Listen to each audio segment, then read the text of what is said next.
Whitney heel, ایسا کیسے ہو سکتا ہے؟ وہ گھر کیسے نہیں پہنچی؟ ڈرائیور کو بلاؤ۔ وہ اس کے ساتھ ہی میلے سے نکلی تھی۔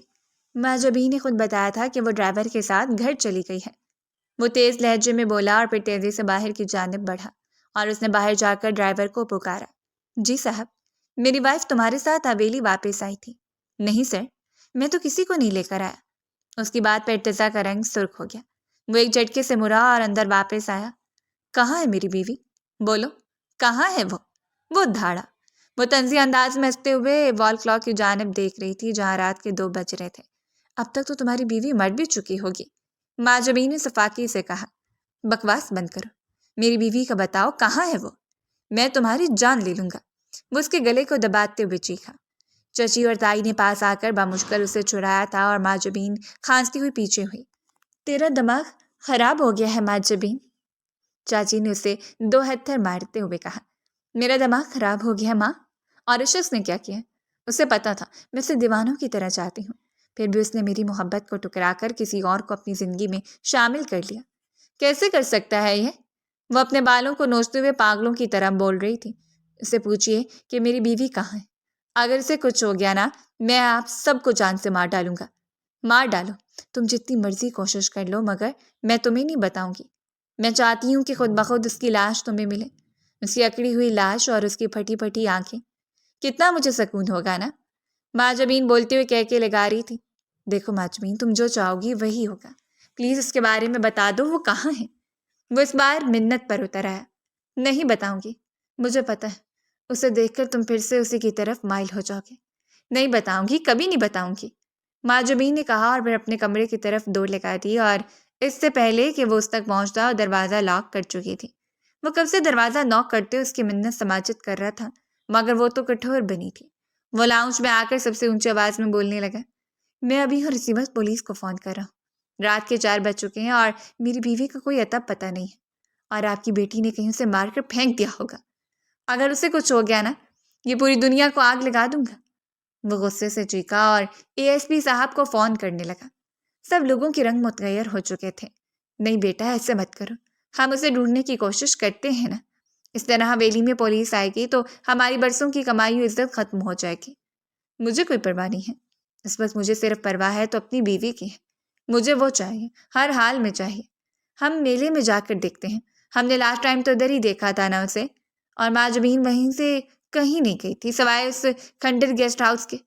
چچی بولتے بولتے رکی اور پھر ان کی آنکھیں خوف سے پھیل گئی۔ کیا؟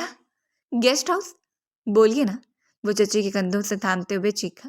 ہاں، اس کے اوپر جوس گرا تھا اور میں نے اسے کہا تھا کہ وہ وہاں جا کر واش کر لے، اور اس کے بعد میں نے اسے نہیں دیکھا۔ مطلب معجبین نے اسے وہاں بند کر دیا، کھنڈر میں؟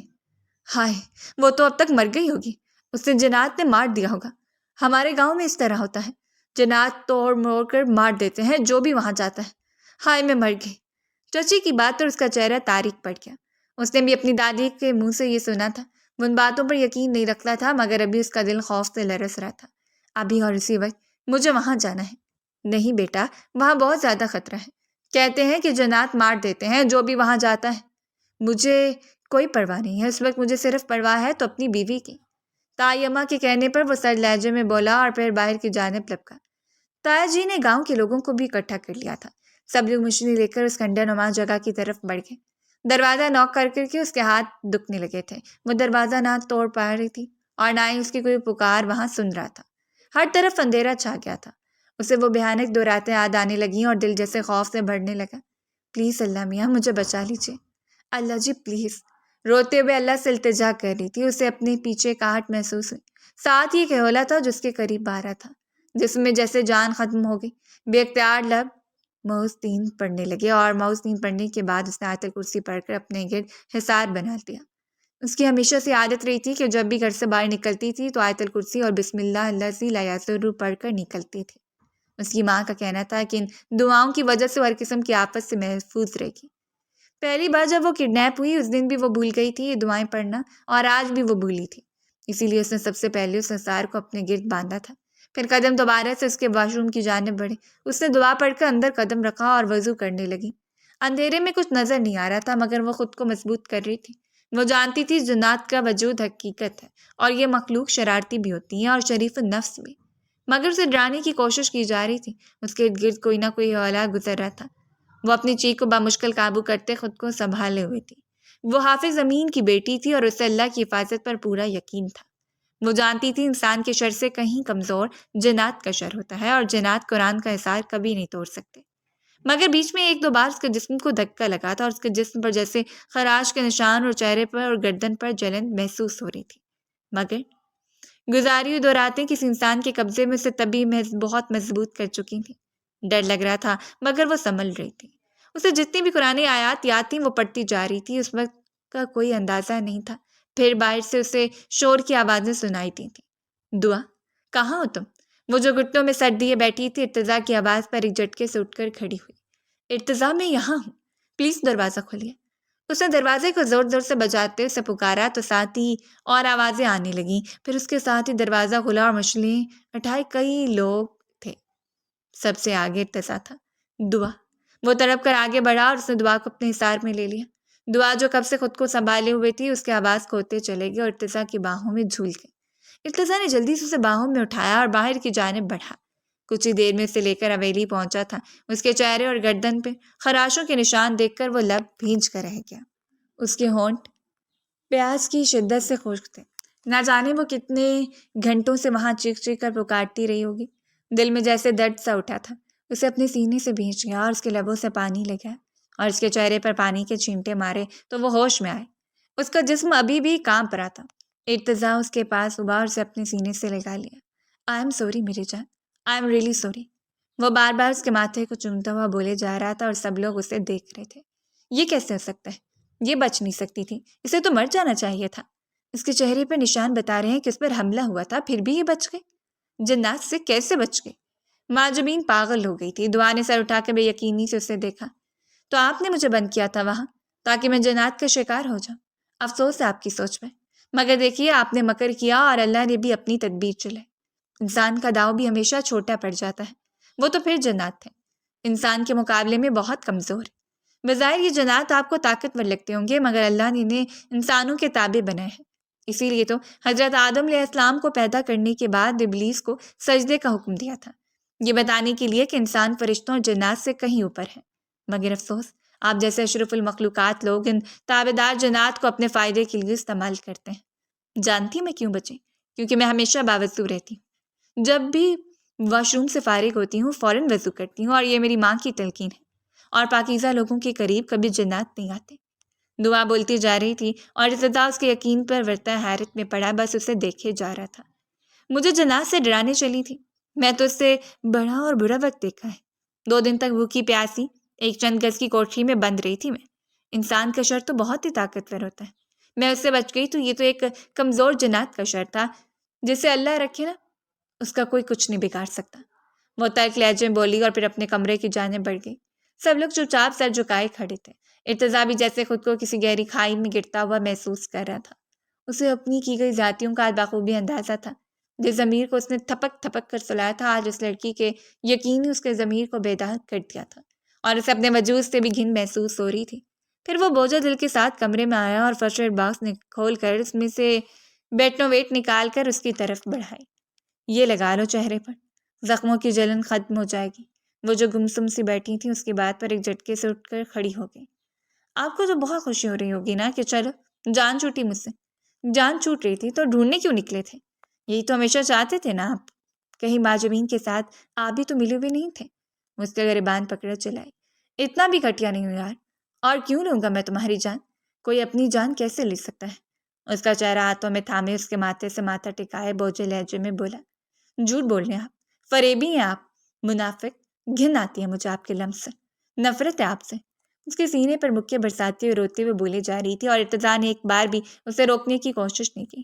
پھر وہ تھک کر اس کے سینے پر سر رکھتی مزید تڑپ تڑپ کر روتی رہی اور ارتضیٰ نے اسے مضبوطی سے اپنے حصار میں لے لیا، گویا وہ اسے کھو جائے گی۔ بلیو میں فریب نہیں کر رہا، محبت ہو گئی ہے تم سے، یقین کرو میرا۔ اس کی کان کی لو کو چوتتے آہستہ سے بولا، اس کے حصار سے نکلتی اس سے دور ہوئی۔ جھوٹ، کبھی یقین نہیں کروں گی، مر کر بھی نہیں۔ وہ اپنے ہاتھوں کو بے دردی سے صاف کرتے ہوئے واش روم کی جانب بڑھ گئی اور وہ نڈھال سے صوفے پر گرنے کے انداز میں نیم تراز ہو گیا۔ بس بہت ہو چکی نفرت، اب میں اپنی محبت سے تمہارے ہر زخم کو بھروں گا اور مجھے تمہاری نفرت بھی برداشت کرنی پڑی تو وہ بھی کر لوں گا۔ وہ دل میں ارادے بناتے ہوئے بولا اور ایک آنسو آنکھ سے نکل کر اس کی کنپٹی میں جذب ہو گیا۔ 2 دن کے بعد رمضان شروع ہونے والا تھا تو قاسم آج اپنے کچھ دوستوں کے ساتھ ایک ریسٹورنٹ میں آیا تھا۔ اس کے دوست کافی دنوں سے اس سے پارٹی مانگ رہے تھے کیونکہ اس کا بزنس سٹارٹ ہو چکا تھا جس کا اس نے خواب دیکھا تھا، اور اس نے ایک فلیٹ اور گاڑی بھی لی تھی۔ اسی خوشی میں بھی وہ ان کو پارٹی دینے والا تھا۔ وہ لوگ ہلکی پھلکی گفتگو کرتے ہوئے ڈنر کر رہے تھے کہ اس کی نگاہ اندر داخل ہوتی ساریہ پر پڑی جو کہ بلیک کلر کی ساڑی میں ملبوس تھی۔ پھر ویٹر کے بتانے پر وہ کلب ایریا کی جانب بڑھی اور اس کی نگاہوں کے تعاقب میں اس کے دوستوں نے بھی دیکھا۔ ویسے آفت ہے، لیکن تجھے کب سے لڑکیوں میں انٹرسٹ ہونے لگا؟ اس کے ایک دوست نے چھیڑا تو قاسم نے لب بھینچ لی۔ پھر کافی دیر تک ان کے ساتھ بیٹھا گپ شپ کرتا رہا۔ ان لوگوں کے جانے کے بعد وہ بل پے کر کے اٹھا اور باہر کی جانب بڑھ گیا۔ وہ اپنی گاڑی سٹارٹ کرنے والا تھا کہ ایک لڑکا ساریہ کو تھامے باہر آیا۔ ساریہ اپنے ہوش و حواس میں نہیں لگ رہی تھی۔ وہ مٹھیاں بھینچ کر ناگواری سے اپنا رخ پھیر گیا، مگر اپنے دل کا کیا کرتا۔ نگاہیں پھر سے اسے جانب اٹھ گئیں۔ جو لڑکا ارد گرد دیکھتے اسے گاڑی میں بٹھا کر گاڑی سٹارٹ کرتا وہاں سے زن سے گاڑی اڑاتے ہوئے لے گیا۔ کیا کروں، پیچھے جاؤں یا نہیں؟ اس نے خود سے پوچھا۔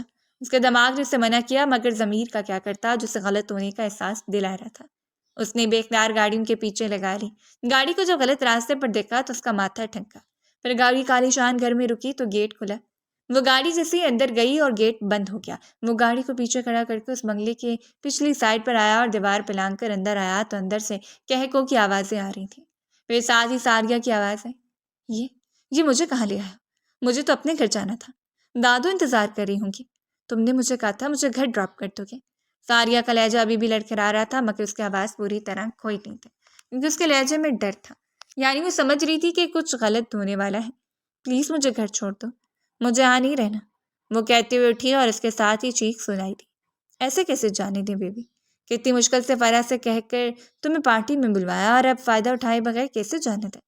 پتہ ہے تم اتنی سیکسی، تمہارے جسم کو چھونے کی تمنا بڑھتی جا رہی تھی ہم سب کی، اسی لیے ہم نے فرح کے ساتھ مل کر یہ پلان بنایا۔ بس آج کی رات ہے، ہمیں خوش کر دو، پھر کل دادو کے پاس چھوڑ دیں گے۔ اس غریب انسان کی باتیں سن کر باہر کھڑے قاسم کا خون کھول اٹھا۔ یو باسٹرڈ، میں تمہیں جان سے مار ڈالوں گی اگر تم نے مجھے ٹچ بھی کیا، وہ کہتے ہوئے بدک کے پیچھے ہٹی، مگر اس لڑکے نے اسے اٹھا کر صوفے پر پٹکا اور اس پر جھکا۔ دوسرے دونوں لڑکے بھی اسے قابو کر چکے تھے۔ بے بسی کے احساس سے ساریہ کی آنکھوں سے آنسو بہنے لگے اور قاسم نے وہاں پر ڈنڈا اٹھایا اور دھاڑ سے دروازہ کھول کر اندر آیا، اور دروازہ کھلنے پر سب لوگ اس کی جانب متوجہ ہوئے۔ کچھ ہی پل میں اس نے اس ڈنڈے سے ان تینوں لڑکوں کو بے حال کر دیا تھا۔ وہ کوئی ہیرو ٹائپ انسان ہی تھا، مگر بات اس وقت اس کی بیوی کی تھی۔ بلا شبہ اسے اپنا شوہر نہیں مانتی تھی اور نہ ہی دونوں میں کوئی طوفانی پیار تھا، مگر عزت تو عزت ہی ہوتی ہے نا، اور شاید اس کی جگہ کوئی اور لڑکی بھی ہوتی تو وہ یہی کرتا۔ وہ لڑکے زمین پر گرے کرا رہے تھے اور ساریہ آنسو بھری نگاہوں سے قاسم کو دیکھ رہی تھی۔ پھر وہ تیزی سے اٹھی اور اس کے چوڑے سینے میں سماتی پھوٹ پھوٹ کر روتی۔ قاسم نے جبرے بیچ کر اپنے احساسات پر قابو پایا اور آہستہ سے اس کے سر کو سہلاتے اسے پیچھے کرنا چاہا، مگر وہ اسے مضبوطی سے پکڑے ہوئے تھے، گویا وہ اس کے لیے کوئی سائبان ہو۔ چلے میں آپ کو گھر چھوڑ دوں، وہ اس کی ساڑی سے جھلکتے مخملی بدن سے نگاہیں چراتا بولا۔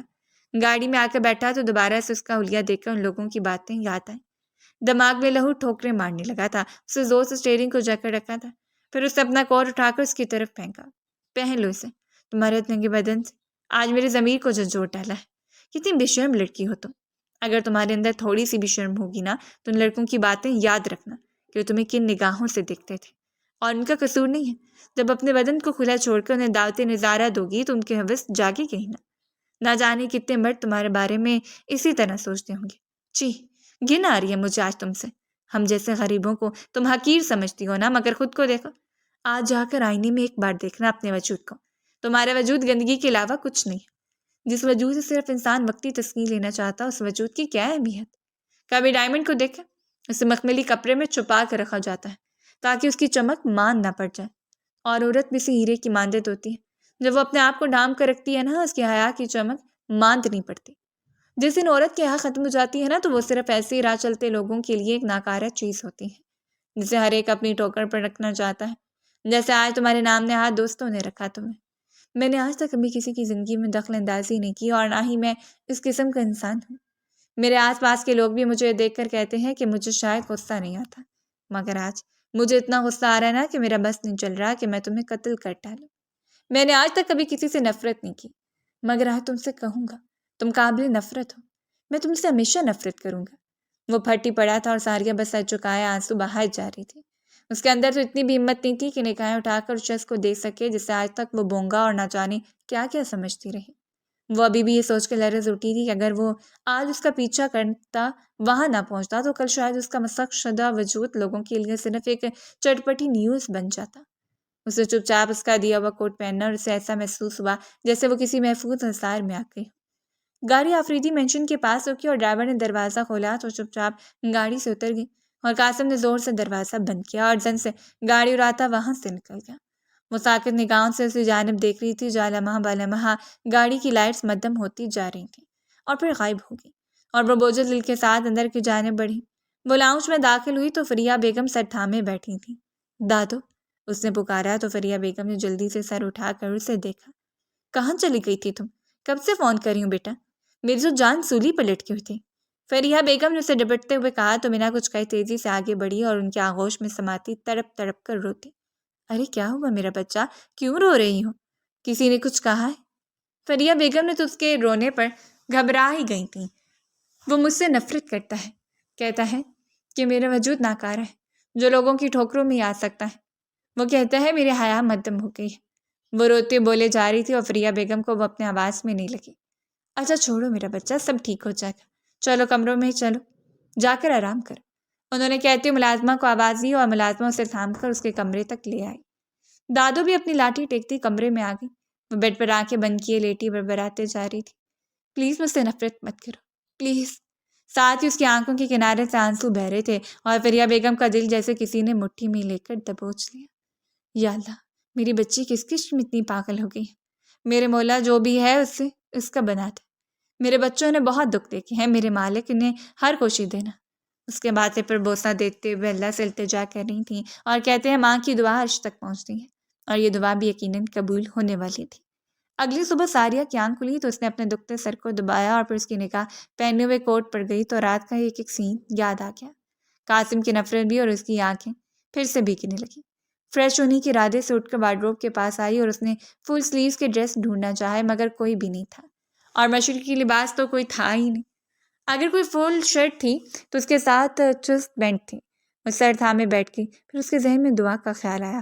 وہ جلدی سے اٹھ کر تزا کے کمرے میں آئی اور اس کی وارڈروب کھولی تو دعا کے وہاں پر سب ڈریسز حجاب کے ساتھ موجود تھے۔ اس نے ایک ڈریس نکالا اور اپنے کمرے میں چلی گئی۔ فریش ہونے کے بعد اس نے اس ڈریس کو پہن کر دیکھا تو ایک پل کے لیے جیسے وہ خود کو پہچان نہیں پائی تھی۔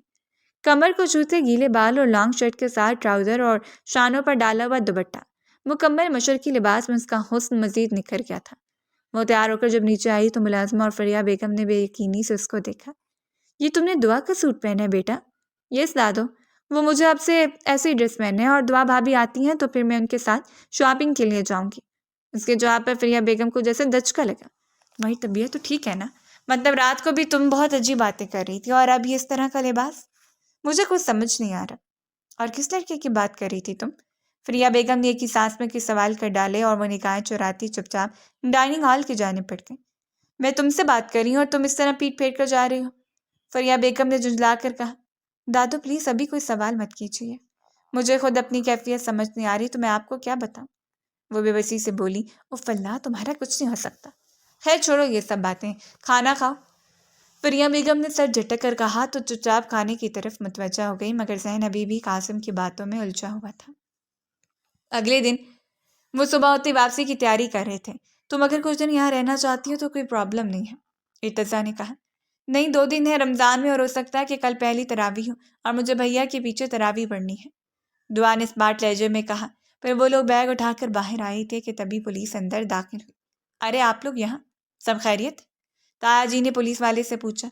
جی اشفاق میاں، ہمیں شہر سے ایس ایس پی صاحب کا فون آیا تھا اور ہمیں ماجبین نام کی لڑکی کو اریسٹ کرنے کا حکم دیا گیا ہے۔ کون ہے ماجبین؟ پولیس والے نے کہتے ہوئے ارد گرد دیکھا۔ یہ ہے ماجبین، اور میں نے ہی ایس پی صاحب کو فون کر کے کہا تھا، اس عورت نے میری بیوی کو قتل کرنے کی کوشش کی ہے، اریسٹ کیجیے اسے۔ وہ نفرت سے ماجبین کو دیکھتے ہوئے بولا جس کی آنکھیں رو رو کر سوجی ہوئی تھیں اور اب وہ خوف سے جیسے پیلی پڑ گئی تھی۔ ارتضیٰ نے کہا تو کانسٹیبل نے آگے بڑھ کر اسے کڑی لگانی چاہی تو حیا نے انہیں روک دیا۔ میں کوئی سزا نہیں دینا چاہتی، میں نے انہیں معاف کیا اور غلطیاں ہر ایک سے ہوتی ہیں، اور اگر میں سزا دینے پر آئی تو اور بھی مجرم نکل آئیں گے۔ وہ ارتضیٰ کو چبھتی ہوئی نگاہوں سے دیکھتے ہوئے بولی تو وہ لب بھینچ کر اسے دیکھنے لگا۔ اب اس کی مت سنیے، آپ رشک کیجیے اسے۔ دوسروں کو سزا تم جو مرضی دینا دل و جان سے قبول ہوگی، مگر اس وقت اس لڑکی کو سزا دینا لازمی ہے۔ اس کی وجہ سے تم نے بہت تکلیف کاٹی اور اس کا ارادہ بھی تمہیں مارنے کا ہی تھا۔ رشک کیجیے آپ اسے مخاطب کرنے کے ساتھ ساتھ پولیس والے سے بولا۔ میں نے کہا نہیں، آپ رشک نہیں کریں گے، میں اسے معاف کر چکی ہوں۔ جب میں کمپلین نہیں کرنا چاہتی تو آپ کیسے رشک کر سکتے ہیں؟ اور ویسے بھی میرے والد صاحب کہتے ہیں کہ معاف کر دینے والا سب سے بڑا ہوتا ہے، اور میری اور ان کی کوئی خاص دشمنی تو تھی نہیں۔ رقابت کی آگ میں جل کر انہوں نے یہ سب کیا، اور ان کو کیا سزا دینی ہے وہ میں خود سوچ لوں گی، اطمینان سے بولی۔ اور پولیس والوں نے پھر سے ارتضیٰ کی جانب دیکھا۔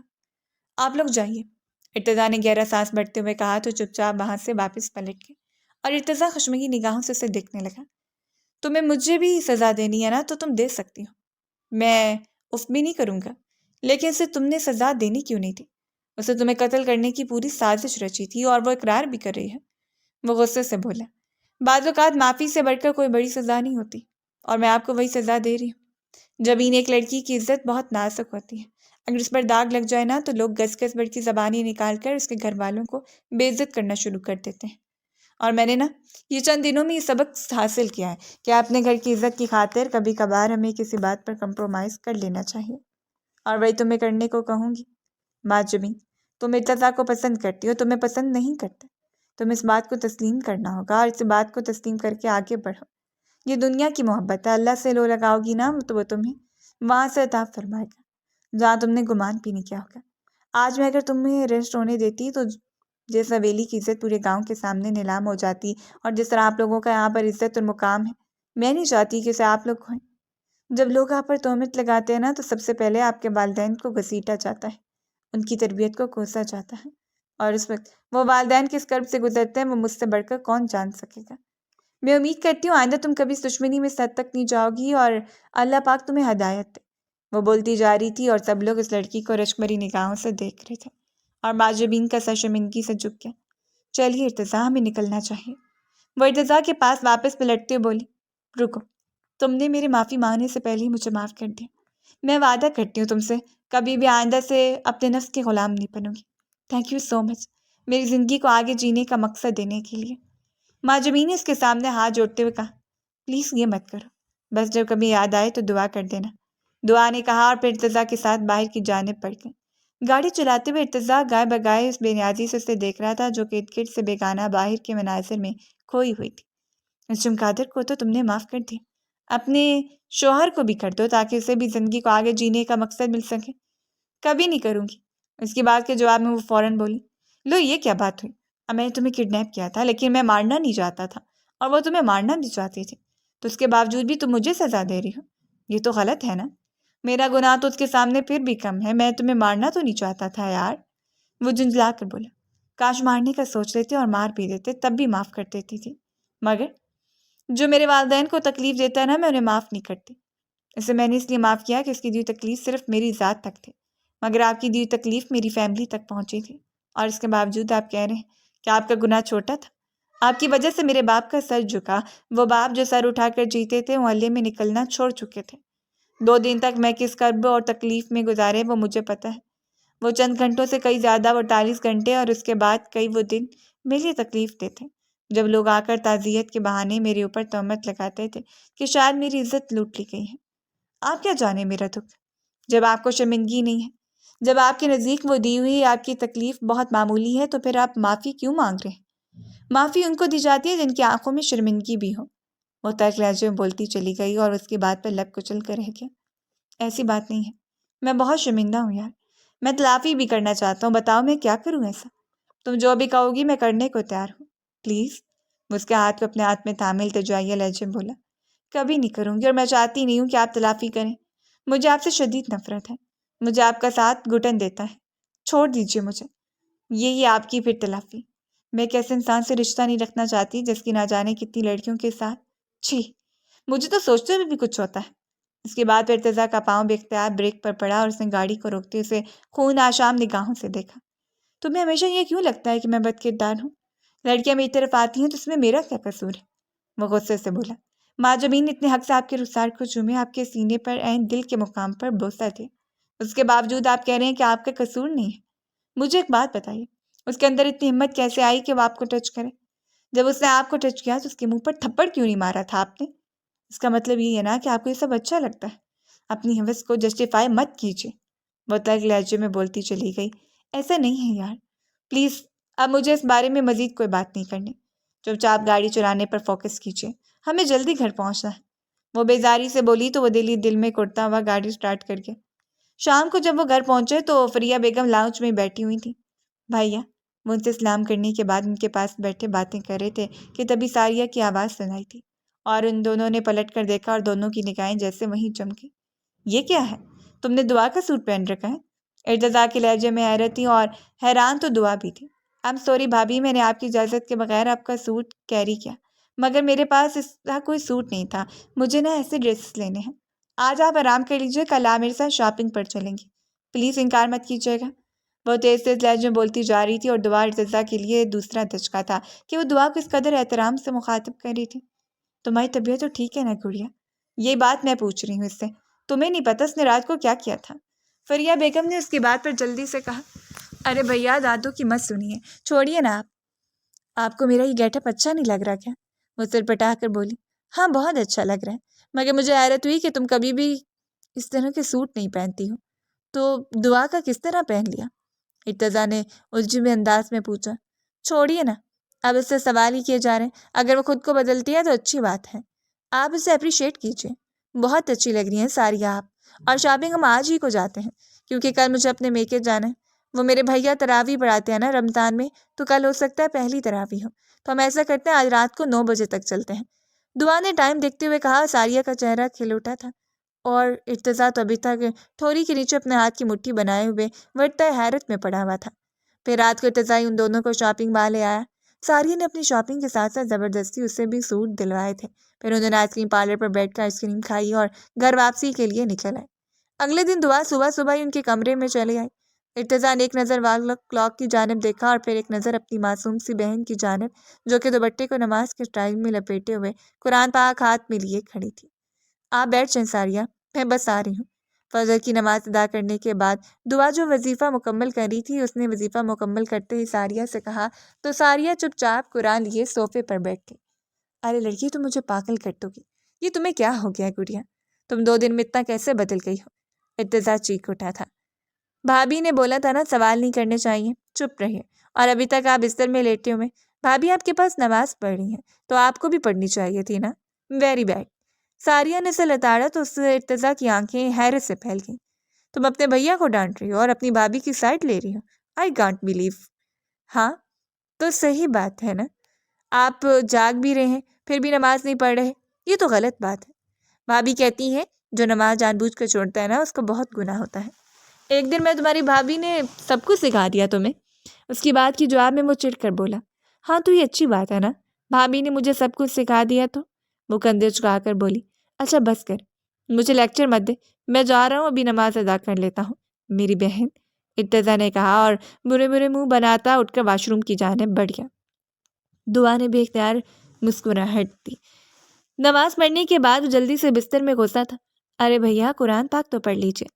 چپ رہو تم اور میرے کمرے سے جاؤ، اور خبردار مجھے لیکچر دیا، میں ایسا ہی ہوں اور ایسا ہی رہوں گا۔ حد ہوتی ہے یار، مجھے بدلنے کی کوشش کر رہی ہیں لڑکیاں، وہ تڑپ کر بولا۔ تو آپ کو بدلنا چاہیے بھی، اور ضرورت بھی ہے اس بات کی۔ مطلب کیا ہے تمہارا؟ مطلب میں بہت برا انسان ہوں، وہ دانت پیس کر بولا۔ میں نے تو ایسا کچھ کہا ہی نہیں، اب آپ خود سے گمان کریں تو کیا کر سکتی ہوں؟ دعا نے سر جھٹک کر کہا۔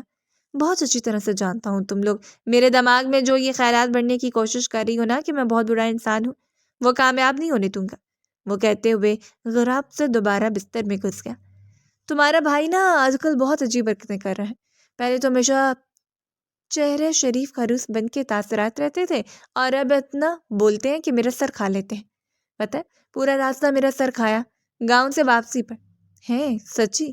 ویسے یہ بات تو واقعی حیرت کی ہے کہ بھیا اتنا سارا بولنے لگے، کہیں کوے وغیرہ تو نہیں کھانے لگے؟ ساریہ نے ہنستے ہوئے کہا۔ میں سب سن رہا ہوں، وہ کمبل کے اندر سے بولا، اور ہم کون سا چپ کر بات کر رہے ہیں، ہم بھی آپ کو ہی سنانا چاہتے ہیں۔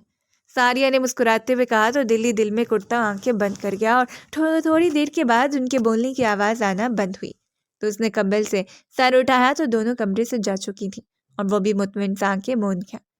آج رات رمضان کا چاند نظر آ گیا تھا۔ وہ پہلی تراویح تھی اور دعا صبح ہی اپنے میکے چلی گئی تھی اور اب وہ واپسی پر اسے لیتا ہوا گھر آ رہا تھا۔ وہ بہت چپ چاپ سی لگی اسے۔ ارے چپ کیوں ہو؟ کچھ تو بولو، لڑ ہی لو۔ ارتضیٰ نے اسے چھیڑا۔ کیا تھا اگر آج مجھے وہاں رہنے دیتے؟ پہلا روزہ رکھنا تھا اپنے میکے۔ وہ چڑ کر بولی۔ ساری زندگی اپنے میکے ہی روزے رکھے ہیں آپ نے محترمہ، اور کل میرے ساتھ آپ کا پہلا روزہ ہونا چاہیے، اس لیے آپ کو لے کر آیا ہوں۔ ارتضیٰ نے منہ بنا کر کہا۔ ہاں تو آپ یہ ساری زندگی آپ کے ساتھ ادھر ہی رکھنے، تو اگر کل کا دن رکھ لوں گی تو کیا ہو جاتا؟ وہ تپ کر بولی۔ اس کی ساری زندگی ساتھ رہنے کی بات پر وہ سرشار سا ہوا تھا۔ اچھا اب تو جو ہونا تھا وہ ہو گیا، کوئی بات نہیں، نیکسٹ کسی دن ہم اکٹھے وہاں رات رہ لیں گے اور وہاں روزہ رکھ کر افطار کر کے واپس آئیں گے۔ وہ اپنی مسکراہٹ زد کرتے بولا۔ آپ نہیں سمجھ سکتے اور مجھے آپ کو سمجھانا بھی نہیں ہے۔ وہ جلا کر بولتی دوبارہ سے ونڈو سے باہر دیکھنے لگی اور وہ گنگناتے ہوئے اپنی گاڑی کی رفتار بڑھا گیا۔ اگلے دن سحری پر بہت ہی پیارا ماحول تھا اور فریہ بیگم تو یہ دیکھ کر خوشی سے کھل اٹھی تھی۔ سحری کے بعد ارتضیٰ اٹھ کر مسجد کے لیے چلا گیا اور وہ بھی ساریہ کے ساتھ اپنے کمرے میں آ گئی۔ کچھ دیر ساریہ کو قرآن پڑھایا اور پھر نماز ادا کرنے کے بعد خود بھی قرآن پاک پڑھنے لگی اور تب تک ارتضیٰ بھی واپس آ گیا تھا۔ وہ بیڈ پر نیم دراز اس کو دیکھ رہا تھا جس کا میک اپ سے مبرہ چہرہ جگمگا رہا تھا۔ یا اللہ میری بیوی کے دل میں میرے لیے محبت پیدا کر دے، وہ دل ہی دل میں دعا کر رہا تھا اور کب اسے دیکھتے ہی دیکھتے نیند آئی اسے پتہ ہی نہیں چلا۔ اگلے دن افطاری کے ٹائم ہی گھر واپس آ گیا تھا۔ پورے گھر میں اشتہا انگیز کھانوں کی خوشبو تھی اور دعا بھی ملازماؤں کے ساتھ لگی کھانا وغیرہ بنا رہی تھی۔ روزہ افطار کرنے کے بعد ارتضیٰ مسجد چلا گیا اور وہیں پر مولوی صاحب سے اس نے قرآن پاک شروع کیا تھا تو وہ پڑھنے لگا۔ یہاں تک عشاء کا ٹائم ہو گیا اور تراویح وغیرہ پڑھنے کے بعد وہ گھر واپس آیا تو دعا بھی نماز پڑھ کر فارغ ہو چکی تھی۔ وہ بیڈ پر لیٹا تو دعا بھی دوسری جانب جا کر لیٹی اور ارتضیٰ نے اسے کھینچ کر اپنے بازو پر لٹایا تو سر بٹا کر اس سے دور ہونے لگی۔ چھوڑے مجھے، کیا بدتمیزی ہے یہ، اور آپ میرے ساتھ اس طرح نہیں کر سکتے، چھوڑے نا، چپ چاپ لیٹی رہو، میں کچھ نہیں کرنے لگا تمہارے ساتھ، اس لیے بے فکر ہو کر لیٹ جاؤ، کیونکہ آج سے یہ بازو ہی تمہارا تکیہ ہے۔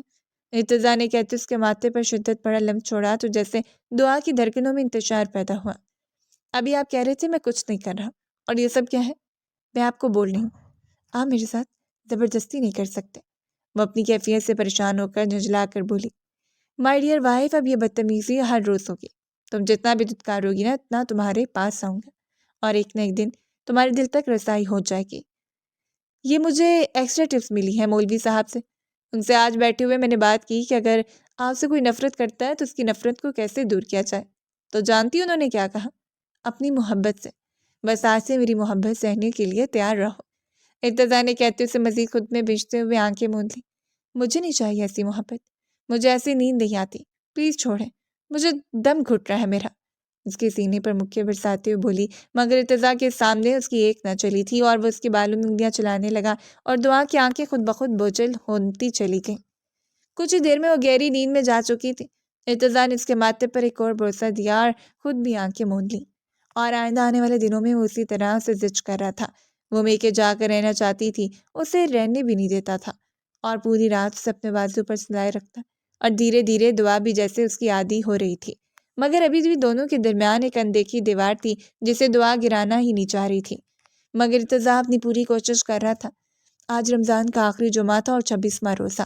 ارتضیٰ نے رمضان کے مہینے میں جمعے کی چھٹی رکھ دی تھی تو ہمیشہ کی طرح جمعہ پڑھنے کے بعد وہ گھر آیا تو دعا حجاب باندھے کہیں جانے کے لیے تیار کھڑی تھی۔ ساریہ آ جاؤ، ڈرائیور انکل انتظار کر رہے ہیں، دعا نے ساریہ کو پکارتے ہوئے کہا۔ جی بس آئی بھابھی۔ ساریہ نے بھی دور سے ہانک لگائی اور پھر کچھ ہی دیر میں وہ بھی حجاب کیے باہر نکل آئی۔ کیا بات ہے، کہاں جا رہی ہو؟ مجھے بھی کچھ بتا، اس نے حیرانگی سے پوچھا۔ میں اور ساریہ امی ابو کے یہاں جا رہے ہیں، وہ قاسم بھائی کا آج ختم قرآن ہے، دعا نے کہا۔ واہ، صدقے بھائی، تم اپنے شوہر سے بھی پوچھ لیا کرو، وہ منہ بنا کر بولا۔ مجھے لگا کہ آپ کو کہاں جانا ہوگا، آپ سو کر گزاریں گے آج کا دن، یہی تو ہوتا ہے چھٹی کے دن سو کر گزارتے ہیں، دعا نے کنتج کہا کر کہا۔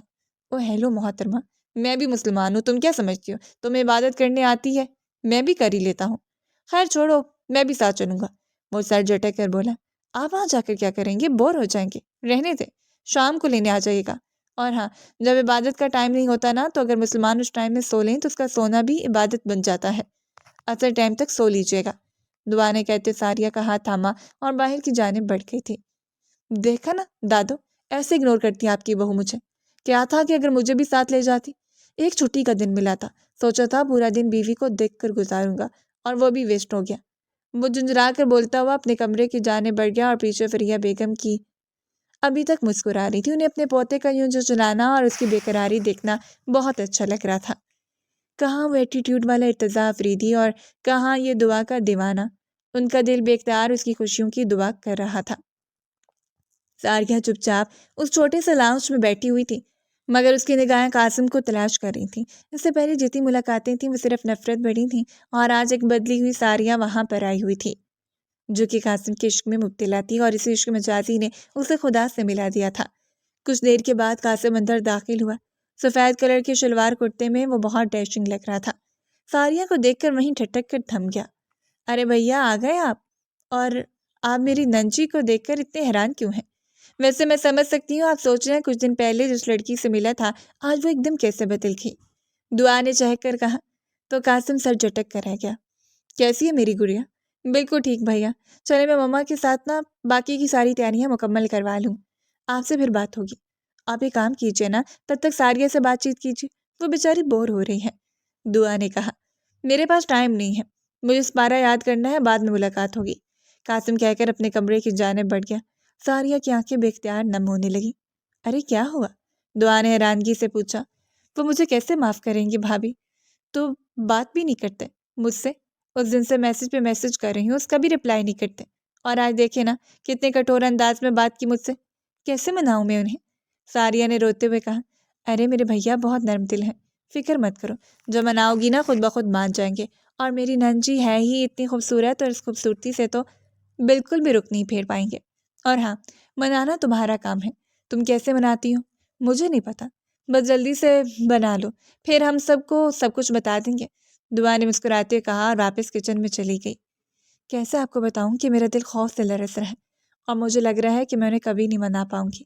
آپ کو لگتا ہے کہ وہ نرم دل ہیں، مگر مجھے ان کی آنکھوں میں اپنے لیے وہ بیزاری دکھتی ہے، وہ نفرت کرتے ہیں مجھ سے، اور یقیناً میں وہ آخری اور پہلی لڑکی ہوں جس سے وہ نفرت کا رشتہ قائم کیے ہوئے ہیں۔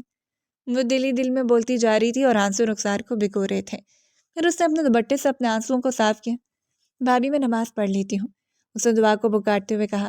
ہاں، یہ سیڑھیاں چڑھ کر نا اوپر والے کمرے میں چلی جاؤ، دعا نے مصروف انداز میں کہا تو چپ چاپ سیڑھیاں چڑھتی اوپر آئی تو اوپر 2 کمرے تھے، ایک دائیں ایک بائیں۔ وہ سر جھٹک کر دائیں کمرے میں داخل ہوئی، مگر آگے شٹلیس کھڑے قاسم کو دیکھ کر ساکت رہ گئی۔ یہ کیا حرکت ہے؟ آپ اس طرح میرے کمرے میں کیسے آ سکتی ہیں؟ وہ بولتا اور جلدی سے اپنا کرتا پہننے لگا۔ وہ بے اختیار چلتے اس کے قریب آ رہی تھی اور قاسم کے ماتھے پر بل بڑھتے جا رہے تھے۔ آئی ایم سوری، آپ مجھ سے نفرت کرتے ہیں؟ اس نے اپنی گرے آنکھوں کو اس کی آنکھوں میں گاڑتے پوچھا، اور قاسم نے حسین آنکھوں میں جیسے کھوس سا گیا۔ ایسا کچھ نہیں ہے، نفرت اور محبت ہونے کے لیے کسی رشتے کا ہونا ضروری ہے، نہ ہمارا کوئی رشتہ ہے، ہم میاں بیوی ہیں، نکاح ہوا تھا ہمارا۔ وہ اس کی بات کو کاٹتے تڑپ کر بولی، ریئلی؟ آپ کب سے ہی نکاح کو ماننے لگی؟ اور شاید آپ بھول رہی ہیں کہ آپ نے کہا تھا کہ نکاح صرف کاغذی ٹکڑا ہے، اور مجھے اس انسان کی کوئی اوقات نہیں ہے، اور مجھ سے اچھے تو آپ کے گھر کے ملازم ہیں۔ اور بھی 1-2 ملاقات تو میں بہت کچھ بولا تھا آپ نے، شاید آپ بھول گئی ہیں۔ میں نے سوچا میں آپ کو یاد دلا دیتا ہوں۔ اس کے لہجے میں تلخی تھی۔ ساریہ کی آنکھوں سے آنسو ٹپ ٹپ بہنے لگے اور قاسم نگاہیں چراتا رخ پھیر گیا۔ ساریہ 2 قدم چل کر مزید پاس آئی، اسے پیچھے سے اکڑتے اس کی پشت پر اپنا سر ٹکا دیا، اور قاسم وہیں ساکت رہ گیا۔ میں آپ سے بہت محبت کرتی ہوں، آئی لو یو سو مچ۔ اس کی اگلی بات پر قاسم کی آنکھوں میں حیرت کے تاثرات ابھرے، اور جو فوراً ہی غصے میں بدل گئے۔ اس نے ایک جھٹکے سے اسے خود سے الگ کرتے دور کیا۔ اپنی حد میں رہیے، اور مجھے ایسی بے شرمی بالکل پسند نہیں ہے۔ اور خود کو بدل کر کیا ثابت کر رہی ہیں آپ؟ آپ کو کیا لگتا ہے آپ کی اس بدلاؤ کی وجہ سے میں آپ کو اپنا لوں گا؟ میری چوائس آپ جیسی لڑکی کبھی نہیں ہو سکتی۔ آپ دنیا کی آخری لڑکی بھی ہوئی نا تو بھی میری چوائس نہیں ہوگی۔ اور ہاں، میرے سامنے اس طرح کی بات دوبارہ مت کیجیے گا، انتہائی بے حیا عورت ہیں آپ۔ جائیے، نکل جائیے میرے کمرے سے۔ وہ جھٹک کر بولا، ٹھیک ہے میں بے حیا ہوں، بے شرم ہوں، بدکردار بھی ہوں، مگر اب میں خود کو سدھارنا چاہتی ہوں، آپ کے ساتھ جینا چاہتی ہوں، پلیز مجھے اپنا لیجیے۔ میں مر جاؤں گی قاسم، وہ تڑپ کر بولتی اس کے سینے سے لگ گئی۔ اس سے پہلے وہ کوئی جواب دیتا کہ دروازے پر کھڑی چچی کو دیکھ کر قاسم کا رنگ اڑا۔ ہائے میں مر گئی، توبہ استغفار۔ چاچی کانوں کو ہاتھ لگاتی اونچی آواز میں بولتی، شور مچاتی باہر نکلی۔ تمہاری وجہ سے میری بدنامی ہوئی نا، تو میں تمہارا جینا حرام کر دوں گا، وہ غصے سے بولا اور باہر کی جانب لپکا۔ اور باہر جا کر چاچی نے مرچ مسالے لگا کر باتیں بنائی۔ توبہ توبہ استغفر اللہ، اتنی بے حیا لڑکی، اور ہمیں تو یقین ہی نہیں آ رہا ہمارا قاسم بھی ایسا ہے، چاچی نے کہا، اور پھر لوگوں کو وہ باتیں بتانے لگیں کہ کس طرح دونوں ایک دوسرے کے قریب تھے۔ کیا کہے جا رہے ہو فرحانہ، اور ایسے کیسے تم کسی پر الزام لگا سکتی ہو؟ فاطمہ بیگم نے غصے سے کہا۔ لو آ گیا آپ کا بیٹا، اور دیکھیے وہ پیچھے سے آ رہی ہے، وہ بے حیا لڑکی۔ چاچی کے لہجے میں نفرت تھی، اور سیدھا دروازے سے اندر داخل ہوتے ہوئے ارتضیٰ نے اس بات کو بھی سنا اور تیر کی مانند چلتا ہوا ساریہ کے پاس آیا، جس کا چہرہ آنسوؤں سے تر تھا۔ کیا ہو رہا ہے یہ، اور کس کی ہمت ہوئی ہے میری بہن کی آنکھوں میں آنسو لانے کی؟ وہ گرجا۔ نہیں بھیا پلیز غصہ مت کیجیے، وہ تڑپ اٹھی۔ ارے ارے بتانے دو، لو میاں سنو کیا ہوا۔ گلے لگی ہوئی تھی ہمارے قاسم میاں کی آپ کی بہن صاحبہ۔ توبہ، میں تو اسے اتنی نیک لڑکی سمجھ رہی تھی، مگر یہ تو اتنی بے حیا نکلی، مطلب کسی بھی آدمی کے گلے لگ جائے گی ہے۔ بس کر دیں چاچی، آپ کسی کے بارے میں اس طرح کیسے بات کر سکتی ہیں؟ اور وہ کوئی غیر نہیں، بھیا کی بیوی ہے۔ دعا چیخ اٹھی، اور سب نے یقینی سے پہلے دعا کو اور پھر ان دونوں کو دیکھا، اور قاسم کی آنکھوں میں بھی حیرت بھرے تاثرات تھے۔ ہائے قاسم نے شادی کر لی، اور وہ بھی بغیر بتائے؟ توبہ توبہ، پہلے تم نے شادی کی اور اب قاسم نے بھی، مطلب قاسم کو بھی اغوا کر کے شادی کی ہے اس لڑکی نے؟ چاچی نے ٹھٹا مارتے ہوئے کہا۔ کیا بکواس ہے یہ، تم بولو ساریہ کیا ہوا ہے، اور یہ لوگ کیا کہہ رہے ہیں؟ سچ کہہ رہی ہیں بھابھی، میری اور قاسم کی شادی ہوئی ہے، وہ مجرموں کی طرح سر جھکائے نم لہجے میں بولی، اور پہلی بار ارتضیٰ کا ہاتھ اٹھا اور اس کے نازک رخسار پر نشان چھوڑ گیا۔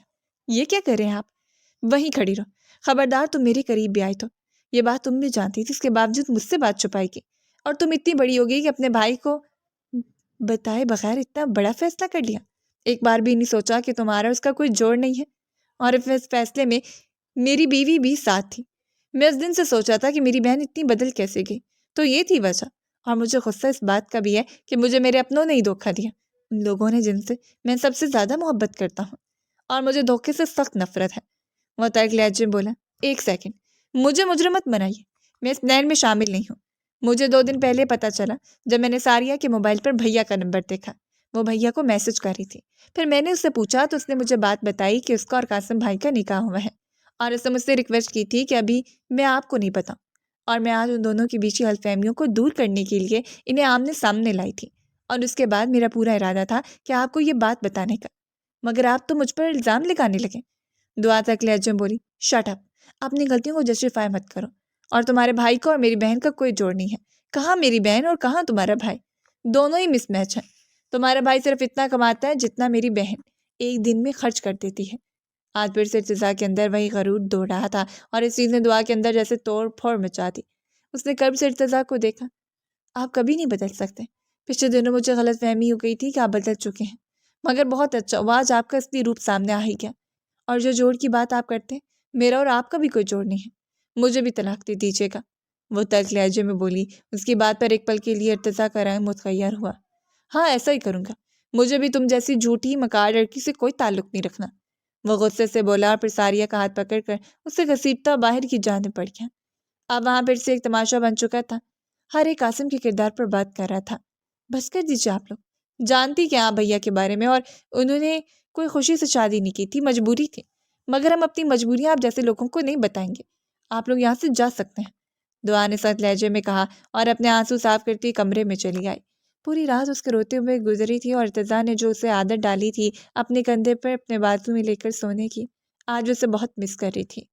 آج 29ویں رات تھی، ارتضیٰ بھی نماز ادا کرنے کے بعد واپس آیا تھا، اور پورے گھر میں جیسے سناٹا تھا، اور اس کے کمرے میں تو جیسے وحشت برس رہی تھی۔ وہ لاؤنج کے صوفے پر نیم دراز لیٹا تھا، تبھی فریہ بیگم باہر آئیں۔ دوسرا دن ہے تم نے سے بات تک نہیں کی، اور بہو کو بھی چھوڑا، ایک بار بات تو سن لیتے ہیں ان کی، ایسی کیا مجبوری تھی کہ قاسم اور ساریہ کو نکاح کرنا پڑا؟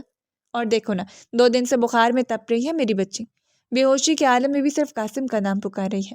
اپنی بھی حالت دیکھو، کیا حال بنا ہوا ہے تم نے اپنا، نہ ٹھیک سے سوتے ہو نہ کھاتے ہو، کیوں اپنی انا کے چلتے سب کچھ بگاڑنے پر تلے ہوئے ہو؟ جاؤ میرا بیٹا، لے آؤ بہو کو واپس، اس کے بغیر یہ گھر گھر نہیں قبرستان لگ رہا ہے مجھے۔ فریہ بیگم بولتے بولتے رو پڑی۔ وہ سر جھکائے بیٹھا تھا، پھر چپ چاپ اٹھا اور ساریہ کے کمرے میں آیا۔ 2 دن میں اس کے چہرے کی رونق مان پڑ گئی تھی۔ پیار سے خشک ہونٹ اور بخار سے تمتماتے چہرے میں زردی کھلی تھی۔ اسے دیکھ کر ارتضیٰ کو ایسا محسوس ہوا جیسے کسی نے اس کے سینے سے دل نکال کر مٹھی میں بیچ دیا ہو۔ وہ بے اختیار جھکا اور اپنے لب اس کے سر پر رکھ دیے۔ اس نے آہستہ سے اپنی آنکھیں کھولیں اور کچھ بولنا چاہا مگر بول نہ پا رہی تھی، مگر اس کی آنکھیں اس کی بے بسی کا حال سنا رہی تھی۔ کیا ہوا میرا بچہ؟ چلو اٹھو، ڈاکٹر کے پاس چلتے ہیں۔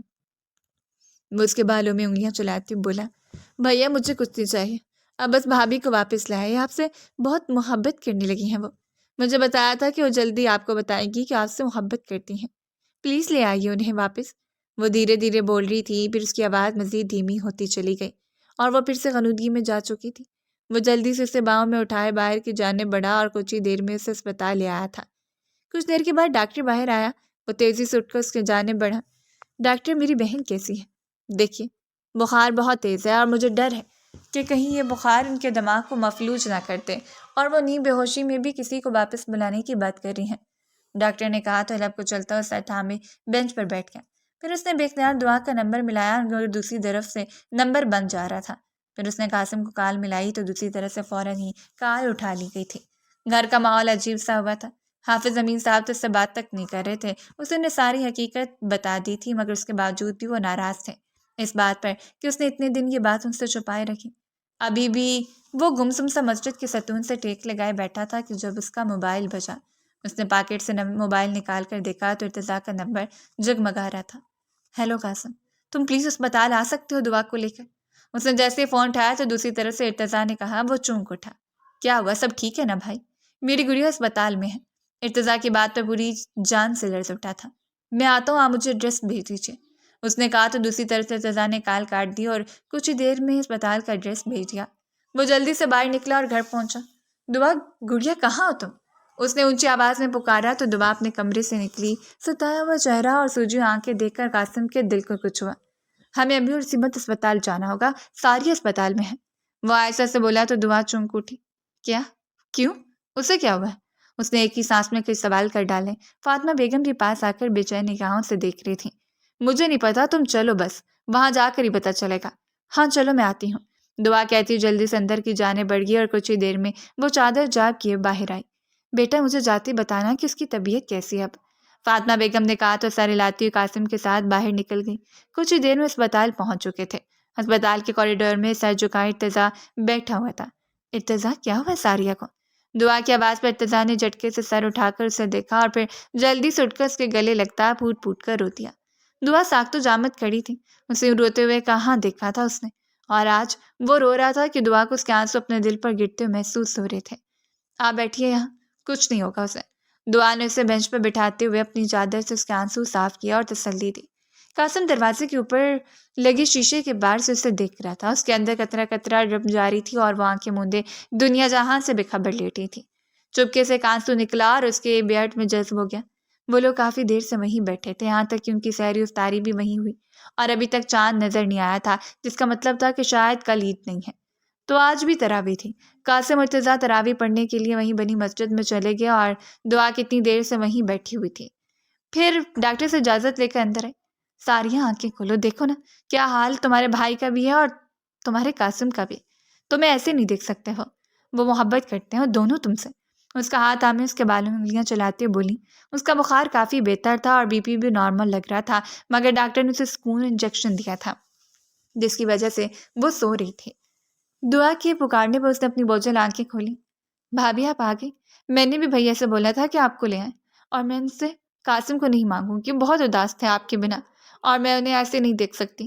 اسے بیڈ پر لیٹے ہوئے بھی صرف اپنے بھائی کی فکر تھی اور یہ بات بتاتی تھی کہ وہ اپنے بھائی سے کس قدر محبت کرتی ہیں۔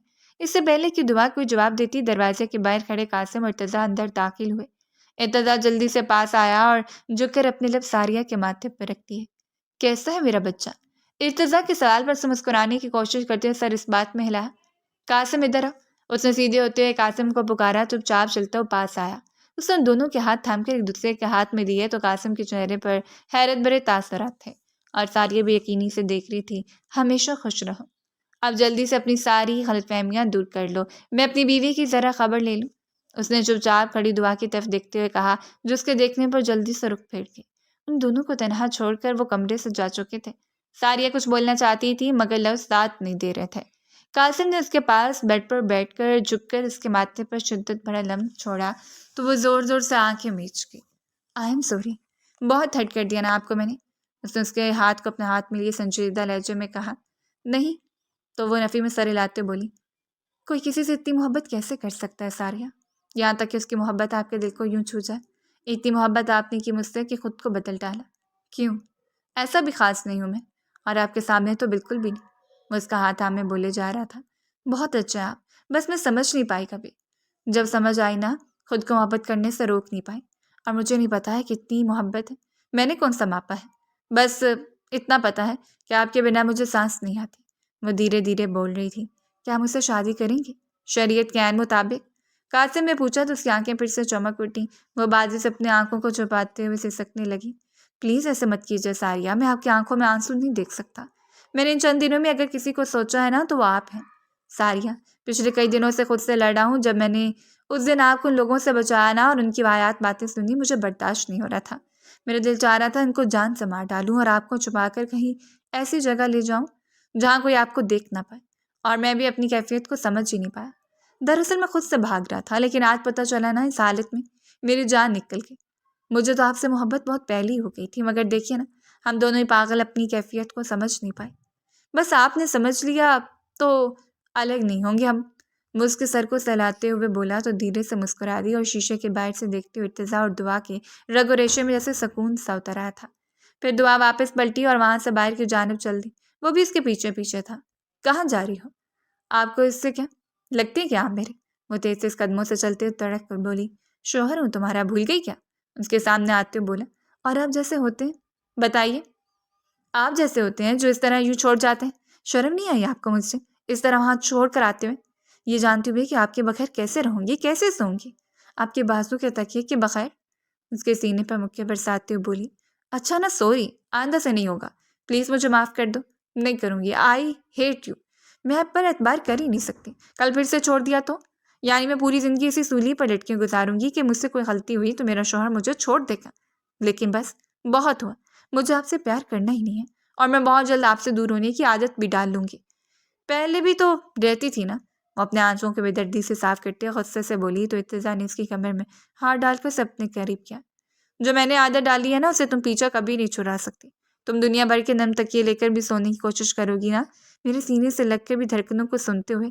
جو تمہیں سونے کی عادت پڑی ہے نا، اسے مس کرنا نہیں چھوڑو گی۔ باقی میں تمہیں یہاں سے اٹھا کر بھی لے جاؤں گا، کیونکہ میں خود بھی تمہارے بغیر نہیں رہ سکتا۔ بہت محبت کرتا ہوں تم سے، اتنی کہ ان دنوں میں ایک منٹ کے لیے تمہیں بھول نہیں پایا۔ وہ اپنے دونوں ہاتھ اس کی کمر پر باندھے اس کے ماتھے سے ماتھا ٹکائے بولا۔ بہت بڑے ہیں، اچھا بن جاؤں گا اب، آئی پرومس۔ بہت تنگ کرتے ہیں مجھے، وہ میرا رائٹ ہے، تم بھی مجھے تنگ کر لیا کرو۔ اعتبار نہیں کرتے، اب سے ہمیشہ کروں گا، دل و جان سے کروں گا۔ وہ اس کے سارے اختلافات کو رد کرتا جا رہا تھا، اور وہ پھر اس کی شرٹ کو مٹھیوں میں دبوچے پھوٹ پھوٹ کر روتی تھی۔ وہ اس کے گرد باؤں کے مضبوط حصار بناتا، اس کے سر پر ٹھوری ٹکائے آنکھیں موند گیا۔